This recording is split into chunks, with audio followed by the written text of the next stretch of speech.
You may remember earlier this season we focused on truancy.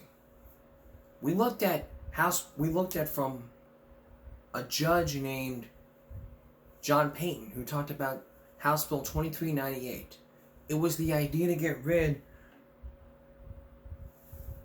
of the criminal charge of not being able to get away with truancy. The fact of the matter is, though, you can still be able to get away with truancy. As this law says,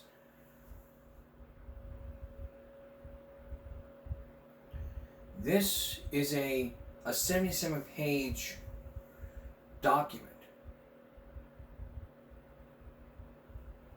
And by looking at all this, the dismissal of a parent contributing to non-attendance charge, notwithstanding any other law, county justice, municipal court, the court's section may dismiss a charge of defendant alleging the defendant committed an offense under section 25.093 of the Education Code. Expulsion of failure to attend school records. In this article, truancy offense means an offense committed under the subsection 25.0.94 of the Education Code. An individual who is convicted of a truancy offense or has a complaint or truancy offense dismissed is entitled to have the conviction or complaint records relating to the conviction expunged. This right here was the whole idea of getting rid of truancy, according to John Payton.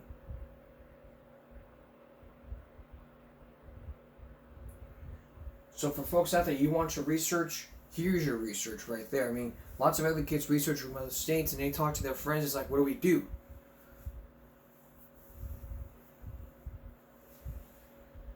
And under the law, there is a section. A person who is not in high school diploma may take the examination in accordance with the rules adopted by the board if the person is over 17 years of age, 16 years or older, and is enrolled in a job corps training program.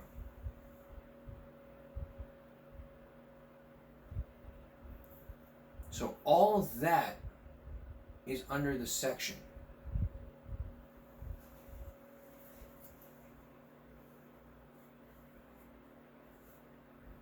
And according from John Payton, what has happened was, one of the comments was like, well, if we get rid, I said the one comment, well, if we get rid of truancy laws, what's that going to, then here's what happened. If we got rid of the requirement to go to school law, then and make it optionary for all students, you know what would happen to all the kids?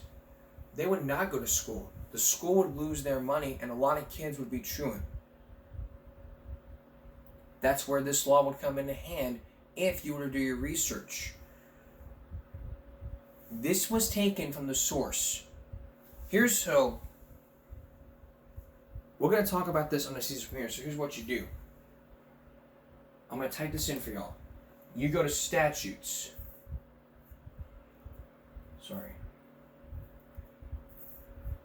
You go to statutes.capital.texas.gov. Then you click on the code that you want. The family code, the finance code, the government code. We're going to do the penal code. Then you click on what chapter you want. For this case right here, we're going to do chapter 21. And then you would go to section 2115 of the penal code. This is section 2115 of the penal code. It talks about the recording of the bathroom.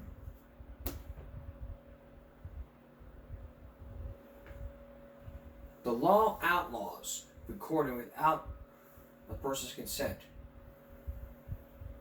A person commits the offense if or without the other person's consent is intended to invade the privacy of the other person. The person photographs or by videotape or other electronic means records, broadcasts, transmits visual image of an intimate area of another person if the other person has reasonable expectation that the intimate area is not subject to public view. Photographs or by videotape or other electronic means records, broadcasts, transmits a visual image of another person in a bathroom or changing room, or knowing the character, content, photograph, recording, the broadcast, or transmission promotes photograph, recording, broadcast, or transmission described as subdivision 1 or 2. An offense under this section is a state jail felony. If the conduct that constitutes an offense under this section also constitutes an offense under by any other law, you have to be prosecuted under this section or the law. For the purposes of subsection B2, a sign or signs posted indicating that a person is being photographed or that a visual image of the person is being recorded, broadcast, transmitted is not sufficient to establish the person's consent under that subdivision. So all that's what you have to look up. Let's do another example. Here we go to Penal Code, and then we would go to Chapter 48. Then we would go to Chapter 48.05, which is prohibited camping. That's under House Bill 1925. That's also something we talked about earlier this season. So, we're going to have that for you later in this broadcast. Coming up, a Throwback Thursday all about some of America's favorite foods. Apple juice. I love it. But Brian Ross has a test has an experiment that you want to see, that you don't want to miss. Stay with us. Earlier this season, which was 4 months ago, we talked about a food scam that just basically would be scamming out of food. I mean, like apple juice. I love it. I loved it since I was a little kid. I love apple juice. What if you were to give your child apple juice and they would realize it's not adulterated apple juice, it doesn't taste like apple juice? Or how about some maple syrup? The label says made in Vermont. But are you being cheated out of the system? That's what we focused in on 4 months ago. Here's Brian Ross. If you're happy and you know it, you really want to show it. If you're happy and you know it, you're quiet. When playtime is over, 2.5-year-old Jesse always knows what he wants. He wants apple juice, the box. That's what he says. Apple juice, the box. For Jillian's parents, it's the idea of something all natural for their daughter to drink. It's wholesome, hopefully, and would we prefer that she has that than something like Kool-Aid or something which has a lot of sugar?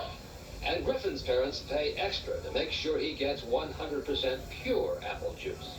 It's either apple juice or water. We go through at least, I would say, 2 or 3 boxes the size of that. But someone's been trying to cheat these children and their parents, and children and parents across the country. I don't want the kids drinking that now. They paid for 100% apple juice and they didn't get it. So this is not what it says it is. No. What do you say about that? Adulterated. Hundreds of thousands of gallons of some of the most popular, best-selling apple juices in America, adulterated. Allegedly doctored by overseas suppliers, in a scheme uncovered only after a wide-ranging 4-month 2020 investigation. An investigation that took advantage of 2 new state-of-the-art scientific tests that can detect crooks in the juice and food business who until now were virtually undetectable. This is cutting-edge technology. This is as close to the edge as you'll ever get. Dr. Alan Brous, one of the country's leading authorities on food adulteration, who worked with us in our investigation, says it all comes down to greed. The crooks make out. They sell a product that's not real and they make a ton of money. And they laugh all the way to the bank. And they think, what, they can sneak it past you, past the labs? They did for a long time, didn't they? Our investigation into crooks and fraud in the food business actually began not with apple juice, but with maple syrup. In the maple syrup state, Vermont. Pure Vermont maple syrup. But Reg Muir, a big Vermont maple syrup enthusiast and businessman, found things here weren't so pure when he began asking questions about a new competitor whose maple syrup prices were just too low to make any sense. When someone can sell it for less than what it costs to make, you become suspicious. Which is what led Reg Muir all the way to France, where, like Vermont, the quality of food and drink are a source of great pride, and where in the last few years this food chemist, Dr. Gilles Martin, has put a lot of food crooks on the run. People who are cheating on food have become clever, more and more clever. but not clever enough to fool Dr. Martin's new high-tech test, which is now used by governments from Paris to Washington. This product is mostly made of beet sugar. Dr. Martin's maple syrup tests quickly confirmed the suspicions of Reg Muir back in Vermont. Maple syrup, including that sold under the LL Bean name at a premium price for its supposedly premium quality, full of beet sugar, sugar from beets. And as far as I know, beet don't grow on maples. According to the test results, about 65% beet sugar, which other tests cannot detect. It was a form of theft, absolute outright theft. So until you came along and decided to pursue this, there was really no way to know. None whatsoever. Muir is now suing the suspect company, American Maple Products of Newport, Vermont, which has gone out of business. And its owner, Roger Ames, who denied to us that he had ever adulterated any maple syrup, is under federal investigation. How long did this go on? From 83 to 94. But one of the former employees, Wayne Lucas, says his boss was so sure he would never get caught that bags of beet sugar can be seen out in the open in snapshots taken of the maple syrup plant. That's the bag. That's the beet sugar. What do you think would have happened if they hadn't come up with that new test over in France? He'd still be doing this. As for LL Bean, a spokesperson told us it had not known its syrup had been adulterated until we told them, and that since 1994, it has had another supplier, which, by the way, we also tested and found to be pure maple. It can be very difficult to identify when a food is adulterated. Looks the same, may taste the same, may feel the same, but it's not what you expect. And Dr. Michael Jacobson of the Consumer Group Center for Science and the Public Interest says food crooks who adulterate products are getting rich doing it. It's outrageous. People are being gypped, totally gypped. Now, it doesn't kill you. It's not going to hurt you, right? That's right. It's harmless. So what's wrong with that? People are being cheated. People are paying maple syrup prices for beet sugar and water. And it happens with all kinds of foods. In one of the best-known cases in the 1980s, Beechnut was discovered to be selling apple juice adulterated with sugar and water, and one of its top executives was sent to jail. And just last month in California, laboratory tests found some very expensive, supposedly pure Italian olive oil to actually be 90% cheaper oils, soybean, corn, and cottonseed oil. This is the kind of thing that no consumer can detect on his own or her own. You need a very sophisticated chemistry lab to detect this kind of substitution. Which is why we commissioned some of our own tests at Dr. Martin's lab in France, starting with some more maple syrup. This bottle of A&P's premium house brand, purchased at an A&P store in Atlanta. In this case, it is not pure maple syrup. It contains added sugar. So About 10% added sugar, at least for the batch this bottle came from. A&P and its suppliers told us they stand by the syrup, that their blend includes syrup 6 or 7 years old, which can be mistaken for added sugar, something Dr. Martin and other top experts told us is just not true. A&P might be interested to know that when we tested the syrup in supplier markets under its own label, that came out 100% pure. Next, we tested this vanilla, bought at a Sam's Club store in Atlanta. this product is almost water and alcohol. 15 times weaker than any vanilla Dr. Martin had ever seen. Not illegal, but something the new company owner admitted to us is true and now plans to fix. And then Holland House Red cooking wine, purchased at a store in New York City. This product contains about 2/3 of water and sugar. The manufacturer, the big Cadbury's food company, says only its cooking wine meets all federal requirements. Well, I think in this, I'm probably one of the people who's been duped, because this label looks very familiar, and I think I'll That's find in your it. kitchen, I think I'll find it in my kitchen. You would assume that it's really 100% red cooking wine. They're cheating people on a massive scale. But it was when we set out last month to test apple juice, the second best-selling juice in America after orange juice, a staple of nursery schools and playgrounds everywhere, that we found the most surprising and serious pattern of apparent food fraud and adulteration. Since then, the apple business has gone berserk. Because of What you've done, yeah. This time, we took our samples to a lab outside Washington run by Dr. Alan Brous, who told us he had sent a letter last June warning the apple juice industry that with the price of apples skyrocketing, there were adulteration problems in the imported juice concentrate most American companies rely on. We were starting to see sweeteners added, both the product from China, Argentina, and Germany. After you sent out that letter, that warning, was there any reaction? A little bit, but not much.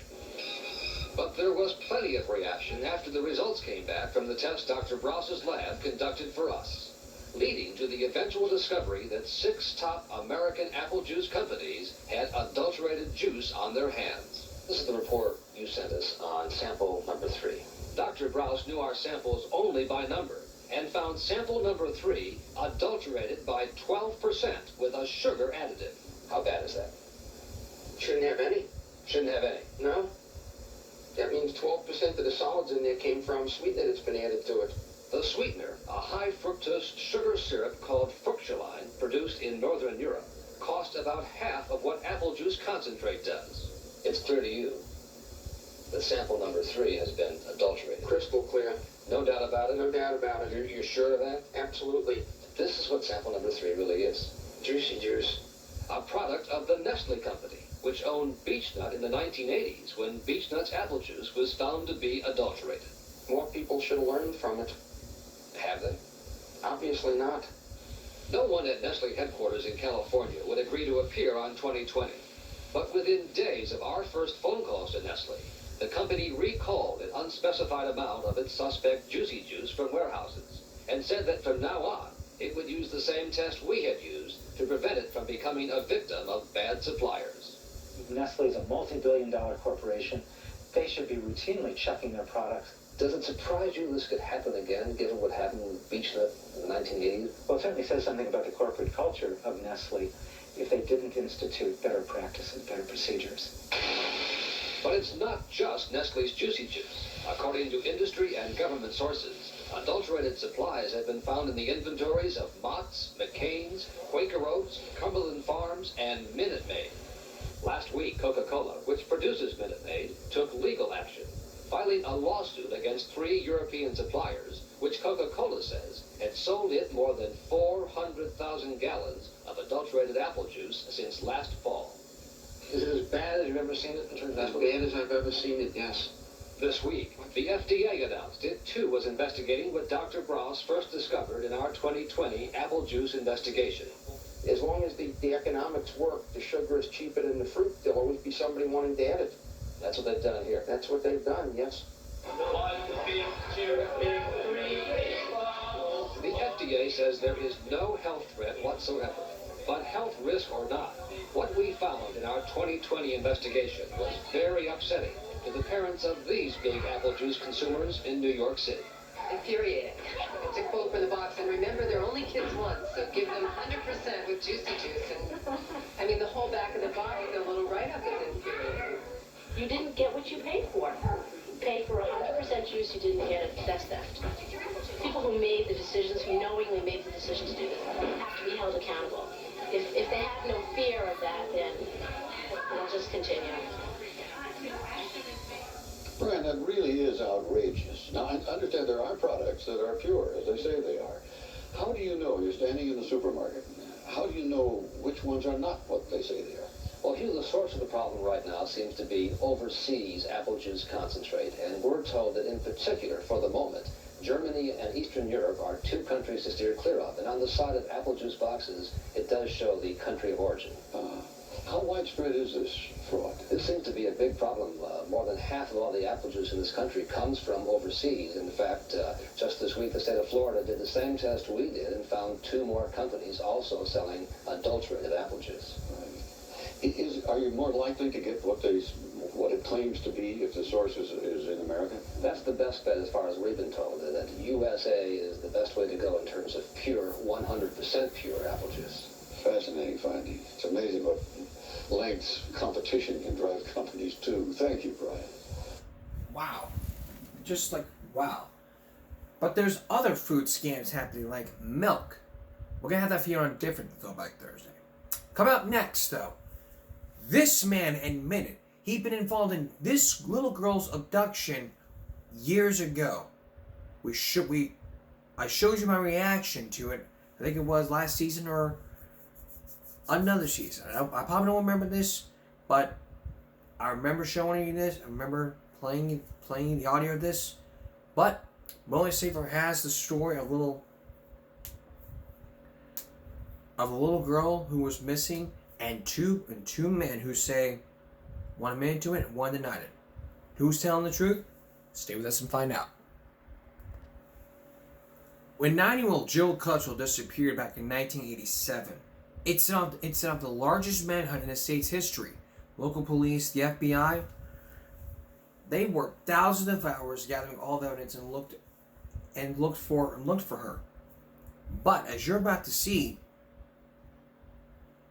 the case took a turn when one private investigator became obsessed with it and got a confession. I showed you my reaction. Now you will see the story. Here's Molly Safer. See if we can't do something else for you. Then this private investigator, he'd become obsessed with the case, got a confession. This man admitted he'd been involved in the girl's abduction and had held her while, he said, this man molested her. Neither was arrested. Both are walking the streets. Norfolk, Nebraska is best known as Johnny Carson's hometown. Beyond that, it's a sleepy place in the middle of cornfields and cow pastures. A nice place to grow up. A nice place for kids. Jill Cutchell was one of the kids growing up in Norfolk. This home movie of her was made a year before she disappeared. Though her parents were divorced, she seemed a perfectly happy little girl. It was the summer of '87. 9-year-old Jill Cutchell was spending the summer holiday with her father and her stepmother in this basement apartment of this building called McNeely House. The routine was this. The Cutchells would leave for work about 6 a.m., Jill would do the dishes, and then walk the 4.5 blocks to a babysitter's where she would spend the day. August 13th was typical. The Cutchells left for work about 6 a.m., Jill did her chores, and then apparently left the house and was never seen again. A massive search was organized, the FBI was brought in, but nothing. Not a trace of her was found. But 3 months later, at a remote area called Wood Duck, police got their first break. A hunter in this wildlife preserve stumbled across the clothes she was wearing the day she vanished. Purple shirt, white sneakers, blue jeans, and her underwear. The police again launched a massive search. The FBI was brought in. They brought in special dogs trained to find bodies, but nothing was found. At this point, the police had interviewed 600 people and still did not have a lead. 4 months later, 7 months after Jill disappeared, the Norfolk police started questioning Kermit Crumroy Baumgartner, a 61-year-old man, twice divorced, with 9 children. He was living on the second floor of Jill's apartment house at the time Jill disappeared. The investigation of Kermit soon led police to David Phelps, a 24-year-old who briefly shared Kermit's apartment. They were lovers. Both men had a history of child molestation. David's sister, Gail Peterson, told police about her brother's problem, specifically about one incident in Arkansas. David was sent down to live with me when I was down there, and I lived with a girl who had a 4-year-old daughter. And sometime during the night, he crawled into bed with her, and the little girl told her mother the next day, and then they came and told me about it. Did you confront him? Yes, I did. And what did he say? He didn't deny it. The only thing he had to say was he did it because he wanted to feel good. How old was he then? 16. Gail was concerned that her brother might be involved in Jill's disappearance. The police investigation seemed to be going nowhere, so she voiced her concerns to Jill's mother, Joyce Cutchell. What did you do with that information? I called my investigator, my private investigator. It was Roy Stevens. Roy Stevens. Roy Stevens, a private investigator who specializes in missing children, entered the case 5 days after Jill disappeared. He admits he became obsessed with it, worked without salary. When he questioned David Phelps, Phelps implicated Kermit, but offered nothing concrete. On January 4th, 1989, a year and a half after Jill disappeared, Stevens tried to bring the case to a head. He took Phelps out to Woodland, to a spot near where Jill's clothing was found. After an hour and a half of wandering around, Stevens says, Phelps began to break. And he said, Roy, He goes, it's time to get this off my chest. I need to start telling you what happened. Stevens says that David Phelps then confessed that he was involved in Jill's disappearance. Stevens took him to the Econo Lodge Motel in Norfolk, to room 115, where a local television crew was waiting. Phelps confessed again, this time on camera. He told Marcia Cady from Channel 3 Omaha that on the day Jill disappeared, he and Jill got into a car with Kermit, who drove him out to Woodville. Jill got really nervous and everything. Kermit got her out of the car. He put his left hand over her mouth and shoved her backwards. And Kermit kept his hand on her mouth, started fondling her stuff. I got real nervous and I says, hey, let's get the hell out of here, you know. And Kermit says, well, you can take the car and go back town. I'll get back later. And I left. You didn't molest Jill. I became very aroused when she was standing against me. The temptation was there, but I was more scared. I just wanted to get out of there. You never touched her sexually? No. Who took her clothes off? Kermit's the one that got her pants off. Roy Stevens, the private investigator, was present during the Channel 3 taping and felt moved to ask David, have I or anybody else threatened you by not making these comments? No. Police then picked up Phelps and brought him in for questioning. He again repeated almost verbatim the exact same story that he gave to me. Only he went further in making the statement that Jill was not supposed to die, that it was an accident. But when David Phelps' attorney showed up, he recanted the confession. Norfolk Police Chief Bill Meisner and County Attorney Richard Krepala felt that without Jill's body, they had no case. He claimed that he had been under duress and that everything that he had said because of that duress. Police released him that night and have not spoken to him since. But the next day, Phelps' sister Gail went to talk to him. She was furious and raised her hand as if to strike him. I said, you little son of a bitch, after everything we've been through, and you say you're not going to talk to me. And he looked at me and said he was going to have me arrested for assault. And I said, fine, you go right ahead. That sounds real good coming out of a rapist and a murderer. That's what you said? And that's what I said. What did he say? He looked at me and he had very cold eyes, very dead eyes, and he said, I did not confess to rape or murder. I confessed to kidnapping and molestation. Channel 3 broadcast a brief excerpt of the confession that did not name Phelps and disguised his face and his voice. A few days later, David Phelps left Norfolk, Nebraska. Kermit Baumgarten stayed a week or so longer, then he too left town. David, who got married and had a baby daughter, kept moving around. Close friends and family did not know their whereabouts. We managed to trace them to a cheap motel in Southern California. Hi, David. David Phelps. Who are you? I'm Morley Safer, CBS 60 Minutes. Oh. I would like to talk to you. About what? I think you know what we want to talk about. I'd like to clear the air on this thing, on the whole thing. You know what you need to do if you want to talk to you, you go talk to David Dahman in Norfolk first. Who's that? My attorney, David Dahman, out of Norfolk, Nebraska. Are you Kim? Hi, Kim. How are you? David. David? We brought David's sister Gail along, hoping she could convince him to talk.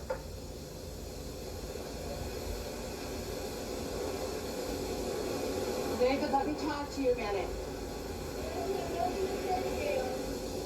After a few minutes, David agreed to talk to Gail, and a few minutes later came out again, obviously upset that we'd found him. In his confession, he'd said that he and Kermit had been drinking heavily the night before Jill disappeared. But here, he said he was sober. His own lawyer confirms the first version. The circumstantial evidence here is this. This is a young man who was in the wrong place, using alcohol at the wrong time, who has a criminal record, who is himself of limited capacity.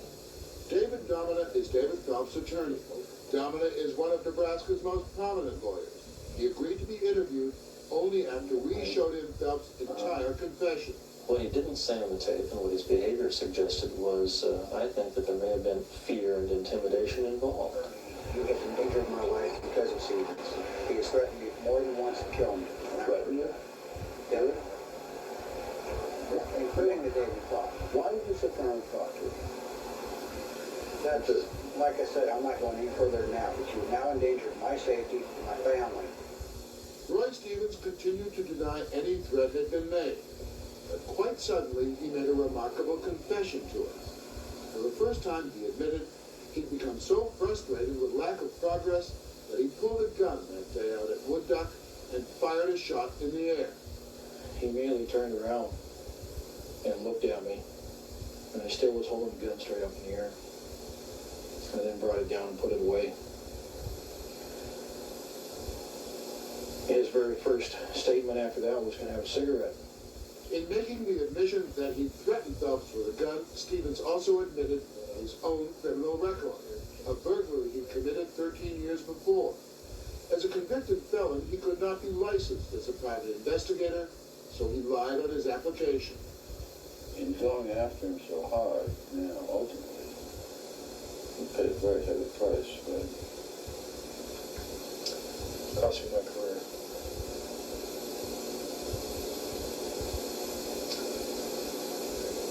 But it's a small price to pay.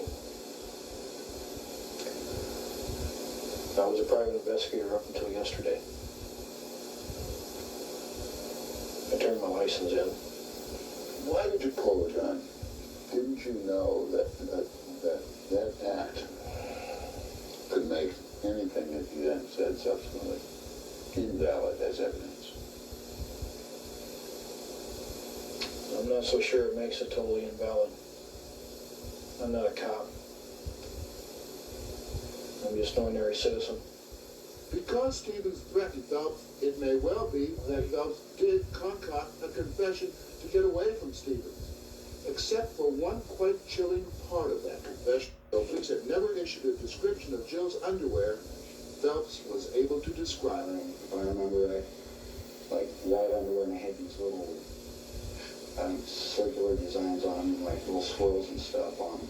Was that considered to you at the time as a break in the case? It was looked at. It's a very bureaucratic answer. What did you think? It's something we looked at. It's not something that we passed over. It's not something that we missed. That was part of our consideration in conducting a follow-up investigation. That included a brief questioning of Kermit Baumgartner last January. But police have not talked to him since. We found him living in a Star Hotel, a boarding house in Northern California. Kermit? Hi, how are you? I'm Morley Safer from CBS. I want to talk to you about Norfolk. And David Phelps. And what you may remember about Joe Cutchell. Yeah. What happened? I don't know, because I wasn't involved in it. No way with her. Do you think David assaulted her?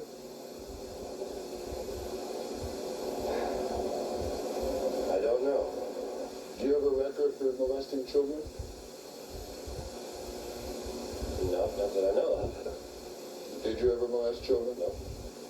Yes, I did too. I got picked up in Nebraska. I had a kid, I think he was 16 years old. You were picked up by police in Nebraska? I went to jail for a year. We got to do this on the street. You want to go up and do it too? No, I don't want to go to my room. The landlord throw me out. No. You ever been to Wood Duck? Not to the best of my knowledge, no. Ever? I think he had a friend one time. And with his other friend's car. We drove someplace out that way, but never with my car. You molested your own kids, didn't you? I didn't, but that's what they tried. That's what the ex-old lady tried to prove. Your former wife? Yeah. Well, the kids say that you did. I did not. Did you ever talk about little girls? You and David? One time, that's what I told that private investigator. Yeah? But, I told him what David Phelps told me that one day. He said, I like to get in her pants, is what he told me. Talking about Jill? That's what he told me. I'm still trying to get to the bottom of why why Phelps would make up such a story about you. I think he's trying to cover his own tracks, is what I think. Chief Miser, what's the status of the Joe Cutchell case now? By now, we are in what we term to be a semi-active status, and we're waiting to see if there's any new leads that come in. Phelps says he's been made into a scapegoat because of 2 felonies on his record and other incidents involving children. We were talking about molestation, right? Well, there were incidents in your past. Right. You can take him out and put a bullet between his eyes. He's hurt a lot of children that he's confessed to. I just don't believe society has any use for people like that. There's no affection left. For my brother, yes, but for the person who did this, no. My brother's dead.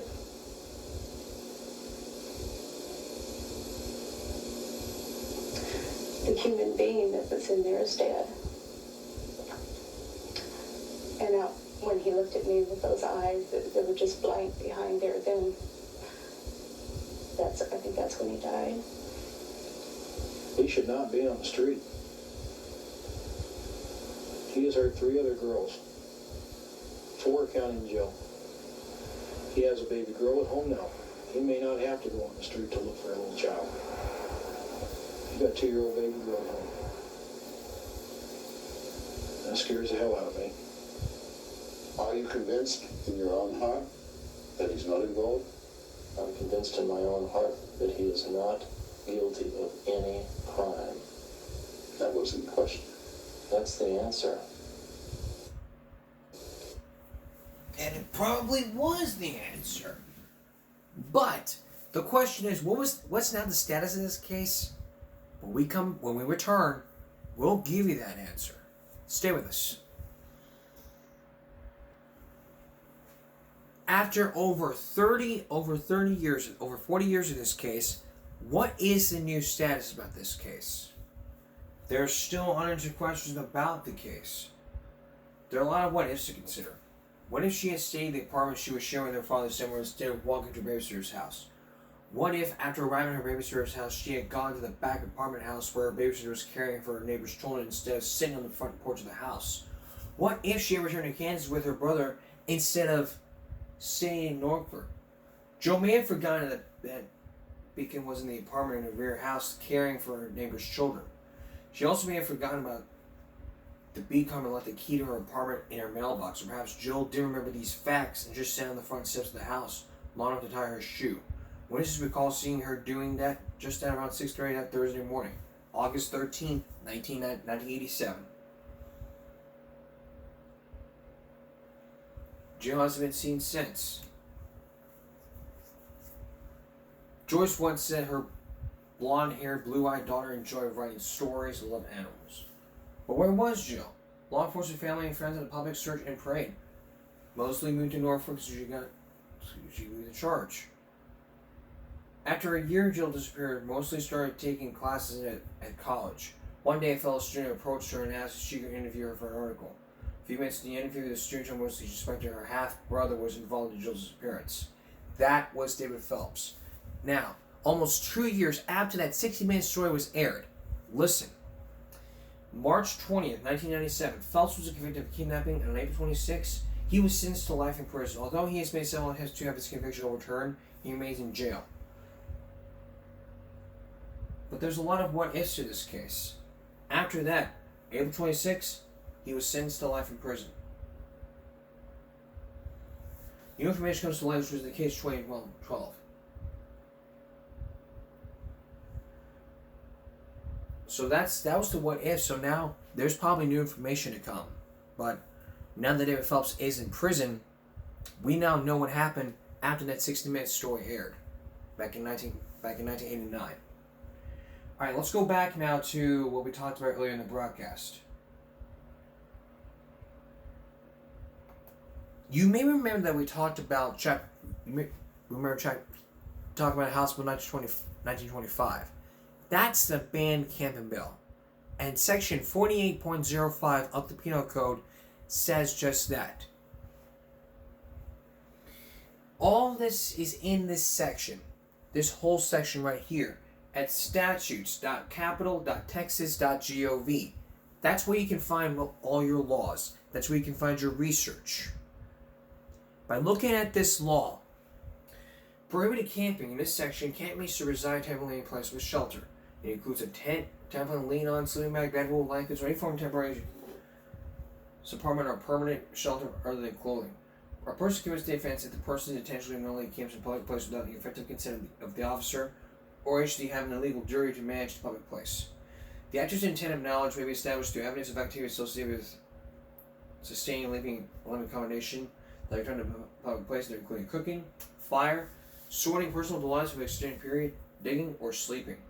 Consent is given by an officer agent of political subdivision. It's not effective for purposes of subsection B unless given to the authorized person camp for purposes or sheltering. It's a Class C misdemeanor. It does not preempt the ordinance, order, rule, or any other regulation adopted by the state agency or subdivision. This is all under House Bill 925. That was made 3 years ago. What's the purpose of this section? The whole purpose of this section was to decrease the homeless population.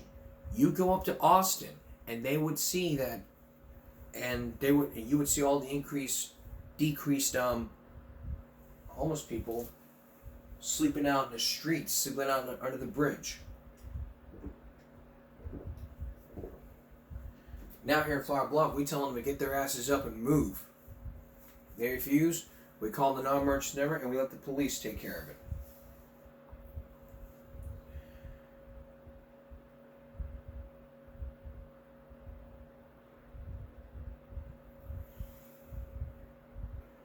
So all this is going to be under section 48.05.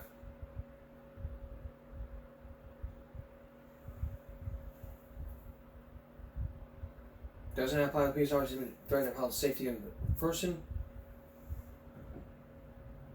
I mean, this is all under this section right here. This section is the key here. It's the law. And people may disagree with me, but this is what the governor signed into law back in 2021. And little did I know, I knew about the law from time to time. I'll tell you this. Spring break 2020, spring break. I told one person that she's going to camp out here. This person got pissed. But I did exactly what a friend of mine told me to do. I see someone camping out and tell them to move. They refuse to move, then I'm going to call the non-emergency number. Listen, I get it. If you got a person who's homeless, you should be camping out somewhere. You should be doing that. There ain't no but, if, and, or excuse. If you have federal clearance, you need to provide paperwork. Here in the state, we prohibit camping at parks. We prohibit camping after 10. You camp out after 10, you're in trouble. That's here in this city. And we have benches that prevents this. I mean, you sleep on a sidewalk, block on a sidewalk, you get fined. It's illegal in the city. That's the law. Feel free to look it up.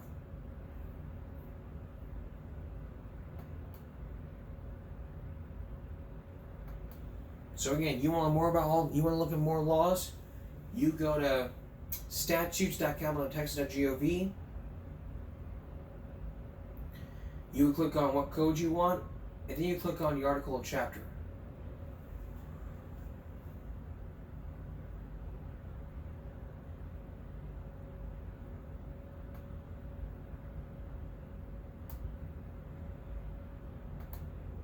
You go to section 30.05 of the Penal Code. Person commits the offense, the person enters or remains on property of another, including residential land, agricultural land, residential building, general residential operating residential treatment center, or an aircraft or vehicle without the effective consent of the person.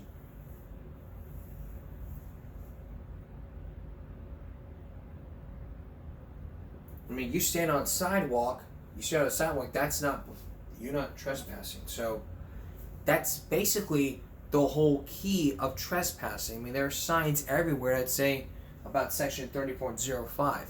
Most people don't follow that section, and many people don't enforce it enough. So the police get involved and they have the person arrested for trespassing. It's the key here.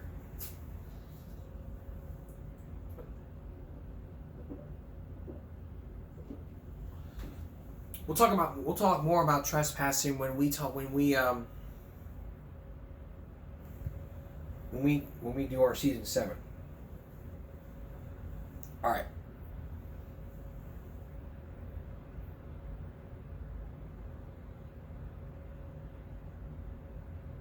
Do you remember the Teflon suit? We showed you earlier this season, we showed you a brand new suit that could really help out with all those messy stains like spaghetti sauces. It's a discovery you won't want to miss. Stay with us. It's one of those things like death and taxes. You would spill spaghetti sauce on your favorite new blouse or suit and it's ruined. Or is it? There may be something new nearby your suit store or Men's Warehouse. But couldn't it help with the stains, the grease stains? We showed you this earlier this season, and it may be a key to your messy lifestyle. Here's Josh Mankiewicz. How to develop executive style, how to commute in a 3-button suit. It's the official outfit of the rat race, the uniform of the organization man. Problem is, business suits are as fragile as the image they're designed to create. Can I have a small cafe latte? Americans are tough on their suits, and I'm no exception. But now I have a secret weapon in the war against stains. Just watch this. That is something. It's Teflon. Yes, Teflon. The same thing that coats this pan. Teflon? This is something different, something new. Peter Cohen is from a family of Montreal suit makers. He's convinced that he's discovered the biggest thing in menswear since polyester made the jump from test tube to closet. They run the fabric through a vat of Teflon, and they bake the Teflon into the fabric. Now this gets baked on not on the surface, but at the level of the fibers, forms an invisible molecular shield. This is pretty well. At about $375, this molecular shield looks and feels like a normal suit. But the Cohen's product has a high twist fabric that resists wrinkling, a permanent crease in the trousers, and that Teflon edge. Out of the frying pan, into the boardroom. But yeah, it's about, oh man, on stains, everybody's an expert. You pour white wine on a red wine stain. Take it out. But I didn't need it. That's something? Huh? Ready for that big meeting? They have the original, with cheese. So I tried Coca-Cola, milk, soy sauce, beet juice, mustard, ketchup, and ice cream.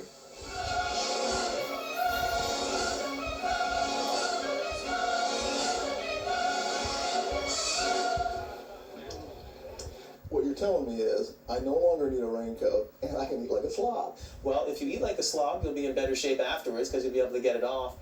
But there's a trick to getting it off. You don't wipe off wine, coffee, or juice. You sort of pat the stain with an absorbent cloth or napkin, then brush away what's left. For stickier stuff, you have to use the edge of your napkin to sort of scoop up as much of the spill as you can. Keep in mind that I was a lot tougher on this suit than you probably would be. But even after a hard day of eating, it looks pretty good. I got a stain here from the beet juice, and then I got another one down here from the grease in the hamburger. But otherwise, I'm pretty much ready to go back to the office. This isn't a miracle product, and it's not a frying pan suit. Nothing's going to slide off it if it's really applied and ground in. Oh, but if you're a member of the Eat It, Then Wear It club, the Teflon suit could cut down your visits to the dry cleaners. How often do you see people who've spilled a little wine or a little coffee or a little salad dressing or some mustard on their suit, and they come in here and they go, you gotta get this out? I'd say very often. I'd say as much as about 40 to 50%. If that stuff didn't sink in, what would that do to the dry cleaning industry?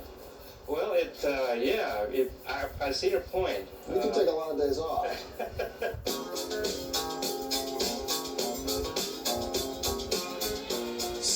the urban warrior about to hit the battlefield in a full metal jacket? And what's to prevent a guy who wants to look sharp from wearing a Teflon suit to do just about anything? And I'm really working up a sweat. Right motion, 24 power pass, on two. And by the way, nice suit, Mr. Mankiewicz. Oh, thanks a lot. It's Teflon, you know. Ready, break.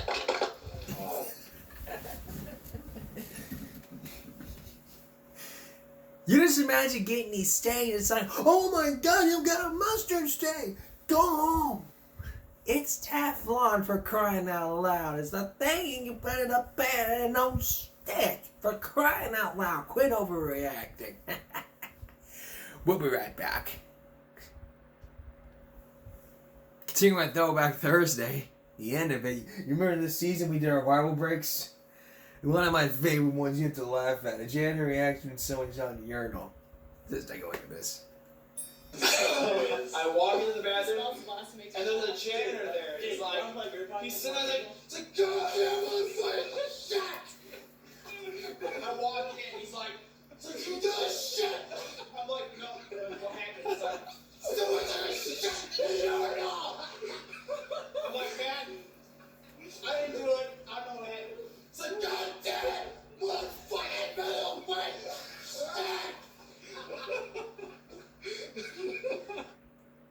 And here's some of my favorite viral breaks, besides this one. And we're gonna have time for just one.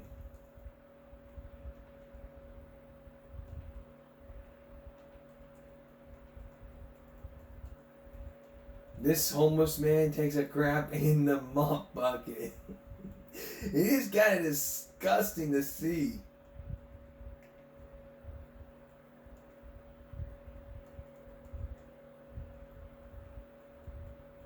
This person, he takes a dump in the bucket. I mean, look at this. Watch.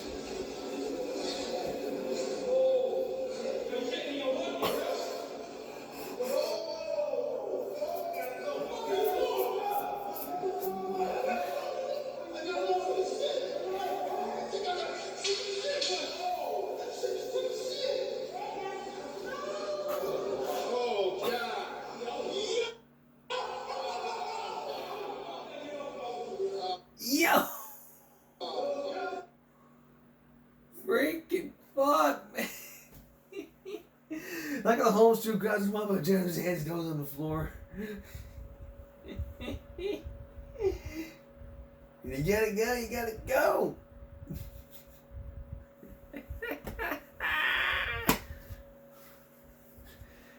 Freaking take a crap in. I mean, take a look at the ridiculousness reaction.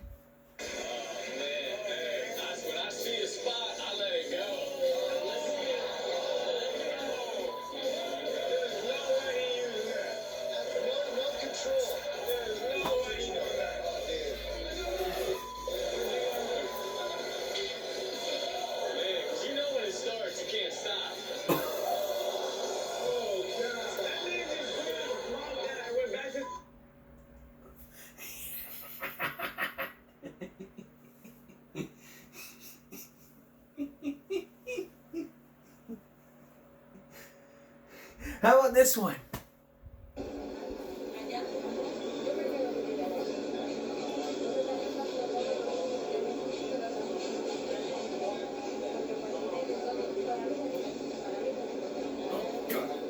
Turn on me. I can't think I shit, man.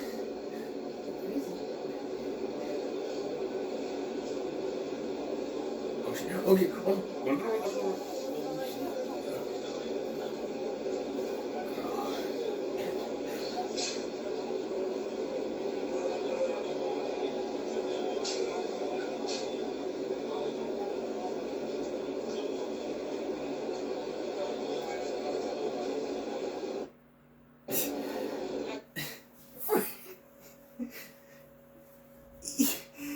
I would not even see that happening. I mean, if I saw someone doing something like that, I mean, I just get out. I just go shit on the tracks. I just pull my pants down and just shit on the track. And then wipe my ass on a piece of trash. And then wipe my ass with my shirt. Ugh. Now I'm ready.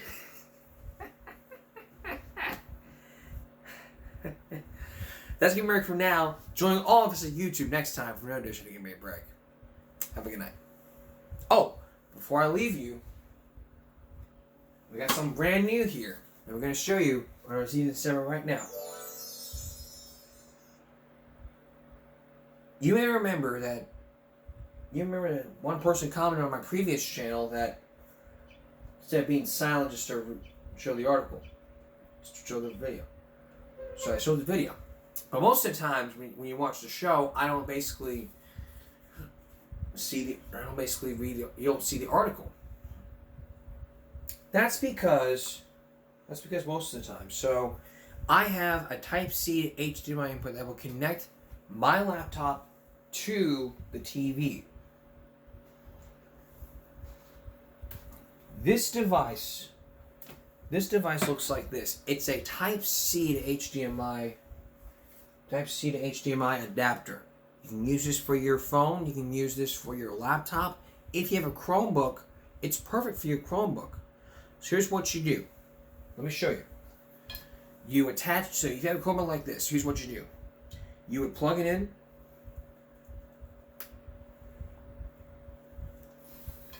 Then you have to connect the HDMI cable to the TV, like this. Then what you do, you would take this, and then you would plug it in. You would plug it in like this. Now you may see something like this. However, if you come across something like this, and all you would see is this screen right here, don't panic. Here's what you do. Get a Chromebook like this, here's what you do. Control, and then you go to this one right here, and bam, it takes you right back. I know I read this tool earlier. So, that's something new we'll be trying this season. And if you like it, let me know in the comments, and we'll look at some articles. I'll read the articles from here, probably over there, while looking at you guys. So if you like it, please let me know. That's Give Me a Break for now. Join all of us at YouTube next time for another edition of Give Me a Break. Have a good night, everyone.